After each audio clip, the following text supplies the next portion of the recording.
Hallo meine Lieben und herzlich willkommen auf meinem Kanal. Schön, dass ihr wieder mit dabei seid.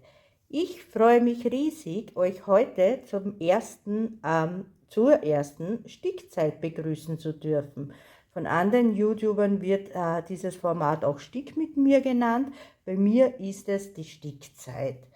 Ja, wir werden gemeinsam heute am Sea View Girl sticken. Es ist von Joy Sande.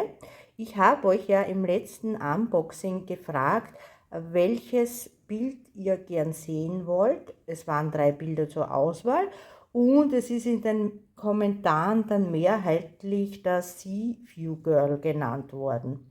Ja, und dann wollen wir gemeinsam daran sticken.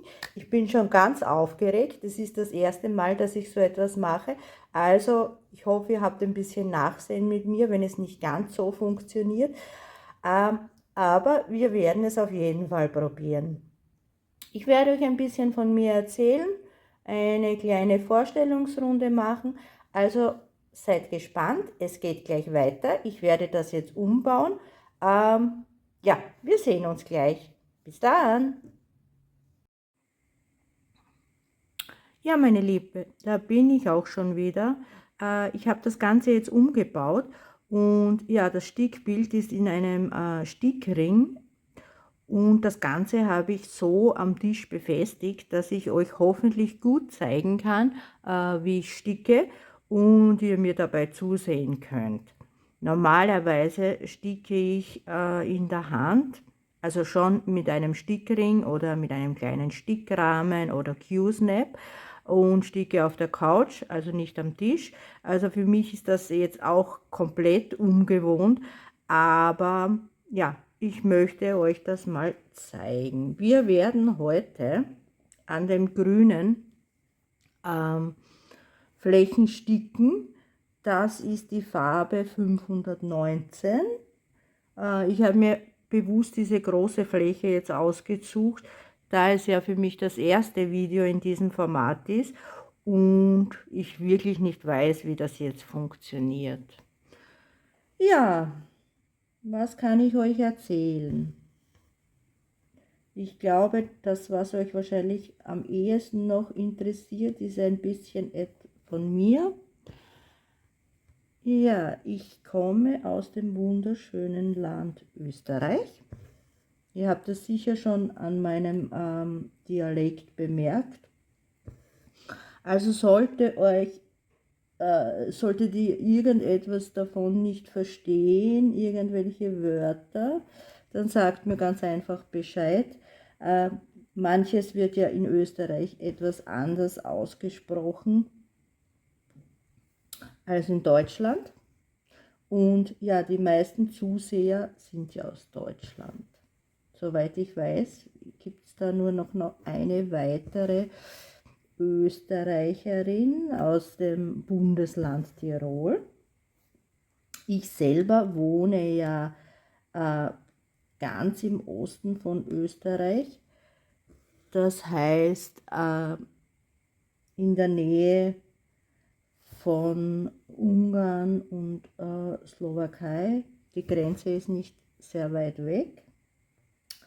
Ja, wie lange? Ich sticke eigentlich schon mein ganzes Leben lang. Gelernt das erste Mal in der Volksschule, also bei euch glaube ich nennt man das Grundschule. Dort habe ich meine ersten Versuche gestartet. Hat mir auch schon damals als Kind Spaß gemacht. Ja, danach ging es weiter in anderen Schulen. Auch dort habe ich gestickt. Aber natürlich dann, je älter das man wird, so in der Pubertät, macht es meistens keinen Spaß. So war es auch bei mir. Da hat man dann andere Interessen. Und ja, da habe ich dann natürlich nicht gestickt. Danach habe ich auch verschiedene andere Hobbys ausprobiert. Also ich habe auch Diamond Painting gemacht, Malen nach Zahlen, Stricken, Häkeln, so ein bisschen diese Miniaturbau. Ihr kennt das vielleicht, also gibt es auch bei Action, diese Miniatursets habe ich gemacht. Ja, und irgendwann bin ich dann wieder zurück zum Sticken gekommen. Und das ist eigentlich das Hobby, das mir wirklich am meisten Spaß macht. Ab und zu mache ich natürlich auch noch die anderen Sachen, aber großteils sticke ich. Ich habe vor circa 5 Jahren, ich denke es waren 5 Jahren, wieder zu sticken begonnen, also richtig intensiv zu sticken begonnen.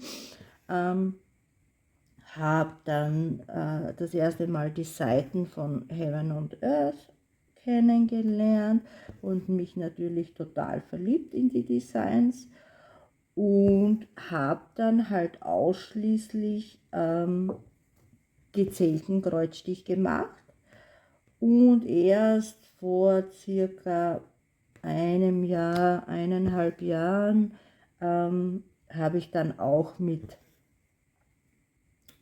Vordruckbildern begonnen und es macht mir auch total viel Spaß, an dem zu sticken. Ja, ja, was kann ich euch noch erzählen? Ja, ich bin 47 Jahre alt und arbeite als diplomierte Krankenschwester. Ich denke, in Deutschland wird das genannt examinierte Krankenschwester. Bitte korrigiert mich, wenn ich falsch liege. Und ja, arbeite in der Geriatrie. Und ja, eigentlich auch mein ganzes Leben lang. Bereits habe damals meine Ausbildung mit 17 Jahren begonnen. Diese hat 3 Jahre gedauert und ja, seitdem bin ich Krankenschwester mit Leib und Seele, möchte auch eigentlich auch nichts anderes machen, auch wenn der Berufsalltag manchmal wirklich stressig ist und nicht nur körperlich, sondern auch psychisch anstrengend ist, macht mir der Beruf doch unheimlich viel Spaß. Ja,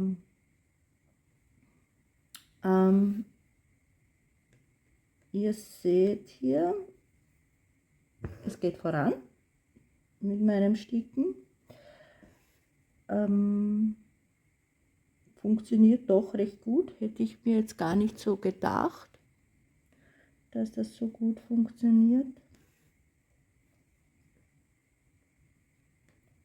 Ja, ich lebe wie gesagt mit meinem Mann hier im wunderschönen Land Österreich. Übrigens, mein Mann belächelt diese ganzen YouTube-Videos eigentlich nur, darum mache ich die Videos meistens, oder sagen wir sie immer, wenn er nicht zu Hause ist. Ja, da habe ich auch mehr Ruhe. Wir haben dann auch noch eine Katze, die hier neben mir schläft. Die interessiert sich auch nicht für die Videos. Ja, ansonsten hobbymäßig, ja, wie gesagt, ich sticke sehr viel. Und dann ist noch das gemeinsame Hobby von meinem Mann und mir das Reisen. Wir reisen sehr viel, wir reisen sehr oft und wir bereisen die ganze Welt. Zu meiner Schande muss ich gestehen, dass wir eigentlich noch nie in Deutschland waren. Obwohl das ja jetzt nicht so weit weg ist. Ich kenne zwar einige Flughäfen in Deutschland, so von den Zwischenlandungen, aber selbst Deutschland haben wir leider noch nie besucht. Ja, werden wir auf jeden Fall nachholen, denn ich weiß, es gibt ja auch wunderschöne Fleckchen in Deutschland. Ah doch, jetzt fällt mir ein, wir waren doch schon in Deutschland, nämlich in Hamburg. Wir haben uns Hamburg angesehen. Also mir gefällt die Stadt wirklich sehr gut. Auch die Menschen, die Leute dort waren unheimlich nett und freundlich. Also wir hatten auch das Glück, es war damals es ist schon einige Jahre her, und wir hatten damals, es war glaube ich auch Monat April, als wir dort waren, und über 20 Grad. Also mir ist gesagt worden, also eigentlich untypisch, dass es schon so warm ist. Wir hatten auch keinen Regen. Wir waren damals 4 Tage, ja, 4 Tage in Hamburg. Und wie gesagt, es hat uns total gut gefallen. Also würde ich jederzeit wieder besuchen. Wirklich eine schöne Stadt, wirklich viel zu sehen. Ja, am Meer. Aber ansonsten haben wir noch nichts besucht in Deutschland. Aber ihr könnt mir gerne schreiben, was auch absolut sehenswert ist in Deutschland, wo man hinfahren sollte. Dem werden wir auf jeden Fall auch nachkommen. Ja, unsere letzte Reise ging nach Mittelamerika. Da waren wir mit dem Schiff unterwegs, mit Mein Schiff. Und haben, ich glaube, es waren insgesamt 8, 9 Länder in 14 Tagen besucht.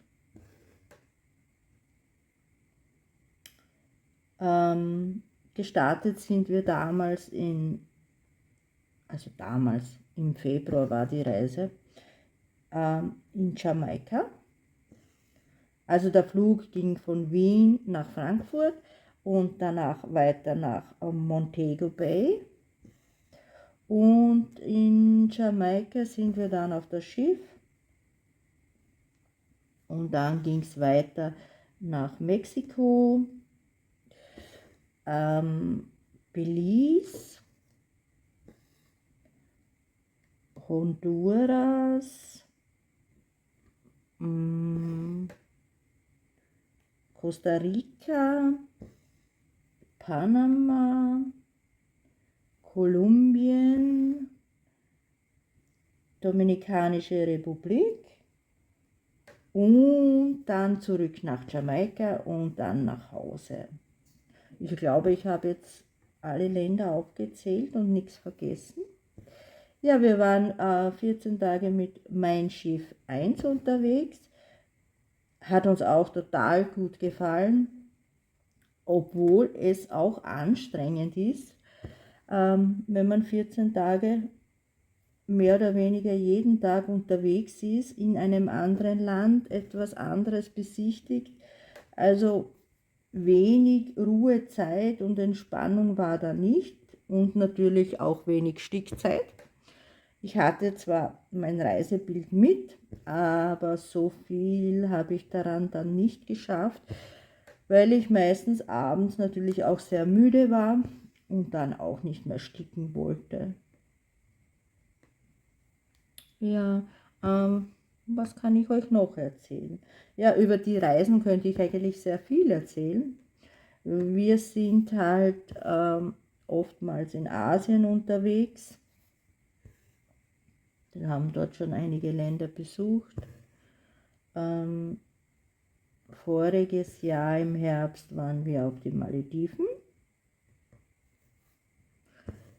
Da hatten wir leider sehr viel Pech, denn es hat eigentlich die ganze Zeit geregnet.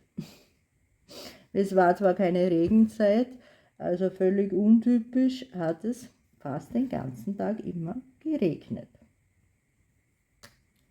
Ja, jetzt steht eigentlich momentan keine Reise an. Die nächste wird dann im Juni sein. Den Sommer über sind wir eigentlich immer zu Hause.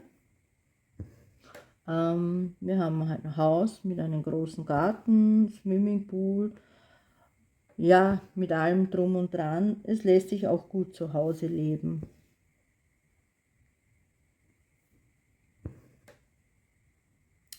Sonst, was gibt es sonst noch zu erzählen?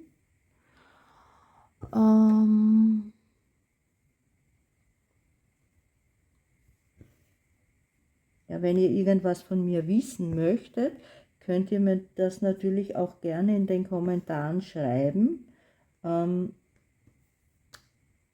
Ich versuche es zu beantworten. Ja, wie ihr seht, habe ich meine eigene Sticktechnik. Ja, die habe ich mir eigentlich von der Schule her noch angeeignet. Ich achte auf eine schöne Rückseite. Ich weiß, dass es eigentlich egal ist, aber ja, ich habe es so gelernt damals in der Schule, dass man sehr wohl darauf achtet.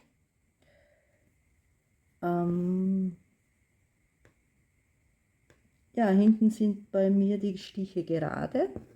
Mittlerweile habe ich ja gelernt, dass man das Ebensehertechnik nennt. Ich glaube Ebensehertechnik.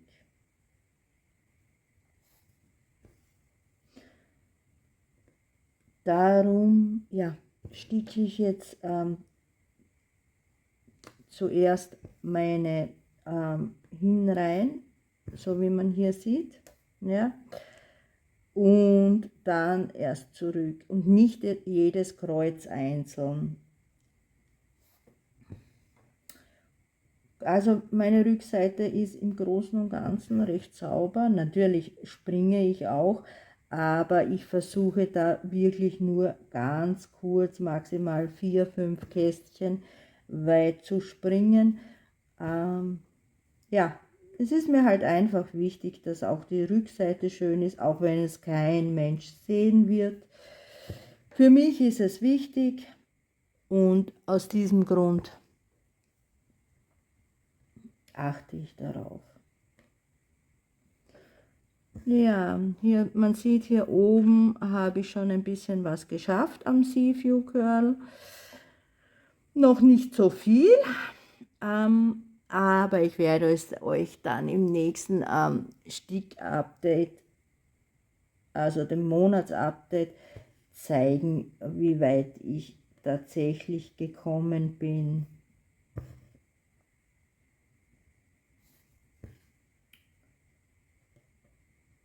Ja, ansonsten, Wetter ist sehr schön bei uns. Wir haben über 20 Grad. Ich glaube, es sind jetzt 23 aktuell. Ja, dann zeige ich euch jetzt bei dem Kreuz. Hier bleibt ja ein Kreuz. Da sticke ich zuerst den Deckstich und danach, damit auch die Rückseite wieder schön bleibt, fahre ich mit der Nadel unter dem Deckstich durch und sticke den Grundstich. Und somit bleibt auf der Rückseite auch alle Stiche gerade. Also wie gesagt, das nennt man Ebensehertechnik. Und danach sticke ich wieder im Grundstich weiter, die Reihe.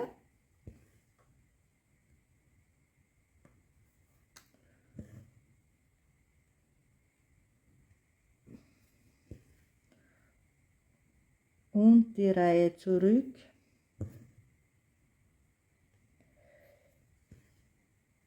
Im Deckstich.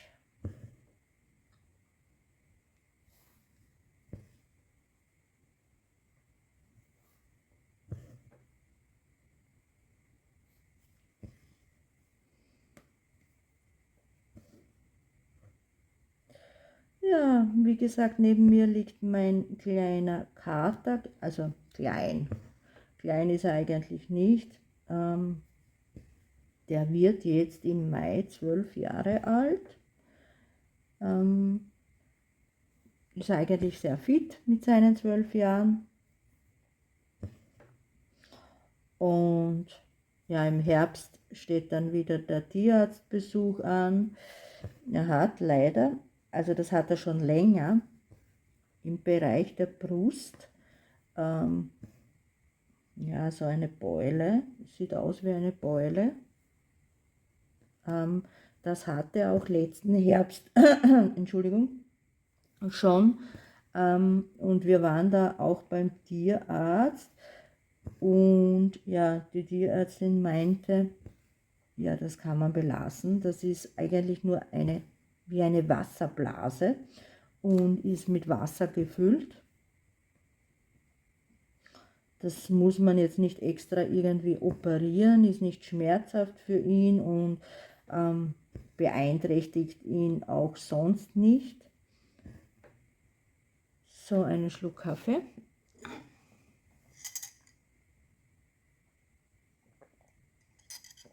Ja, und ja, sie hat dann damals die Wasserblase abpunktiert. Es kam auch etwas Wasser raus. Ja, aber nach 2, 3 Wochen hat sich das Ganze wieder gefüllt und ja, wir haben den Eindruck, also mein Mann und ich,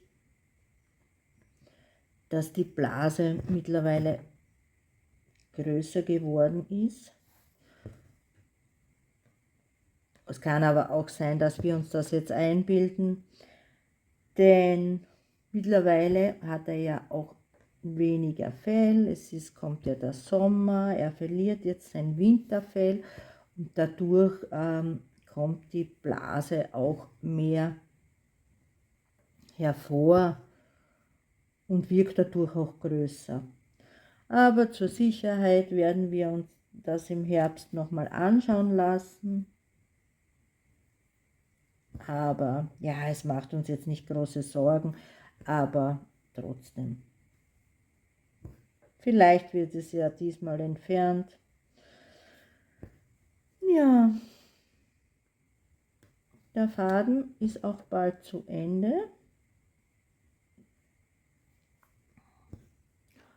Wir haben schon einiges geschafft. Ich habe euch auch schon einiges erzählt von mir. Ja, beruflich gesehen, ja, wie gesagt, ich bin eben Krankenschwester in der Geriatrie tätig.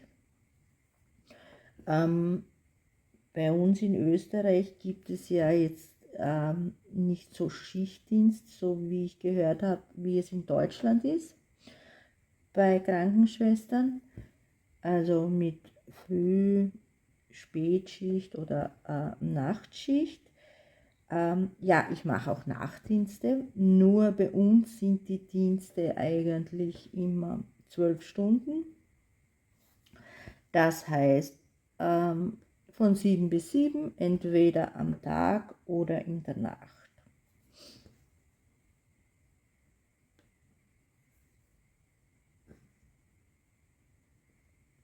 Ja.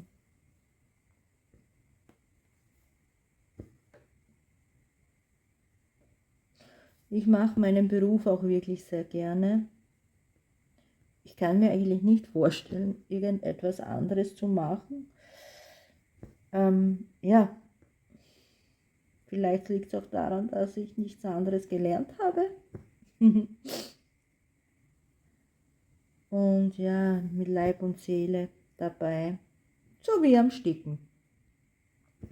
Auch das mache ich mit Leib und Seele und es vergeht eigentlich kaum ein Tag, an dem ich nicht ein paar Kreuze setze. Also da muss schon wirklich etwas dazwischen kommen, dass ich wirklich nicht einmal 100 Kreuze schaffe. Ja. So, jetzt schauen wir, dass wir noch den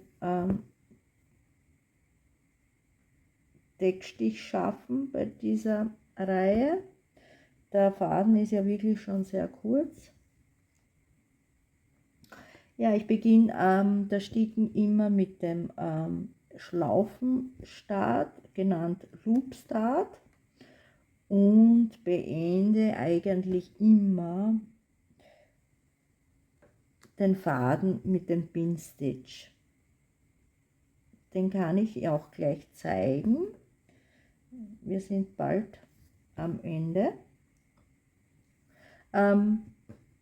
Manches Mal ist der Faden auch wirklich sehr kurz. Da schaffe ich dann auch keinen Pin Stitch. Dann vernähe ich den Faden auf der Rückseite, also so wie ihr das wahrscheinlich auch kennt. Ja, ein paar Kreuze gehen sich noch aus. Ja. Machen wir noch eines.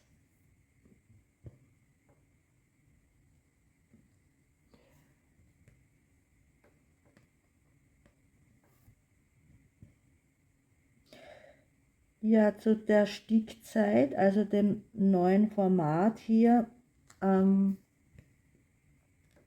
ja, es wird sicher öfters eine Stickzeit geben.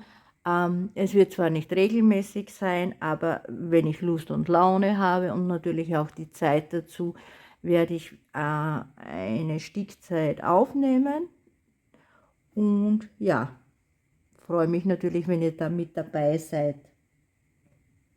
So, der Pin Stitch. Also ich steche in den Querfaden von unten ein und in der Mitte des Querfadens komme ich wieder nach unten.